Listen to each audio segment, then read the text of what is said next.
Получается, сиырдан сауылған сүтті 15 күн быштырып сақтайды.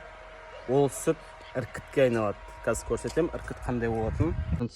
Осындай іркіт болып тұрады. Мешок қазақ қоямыз ішіне. Су шығады, сары су. Мынау сары суын құйып аламыз бөлек. Жаңағы іркіттен шыққан сары су таза. Ол өте ерекше бағаланатын су бірі. Осындай бүйректегі тастарды кетіреді. Қазір хит болып жатыр Қазақстанда. Ал болсаңыздар болады. Бүйректегі тасты кетіреді бұл.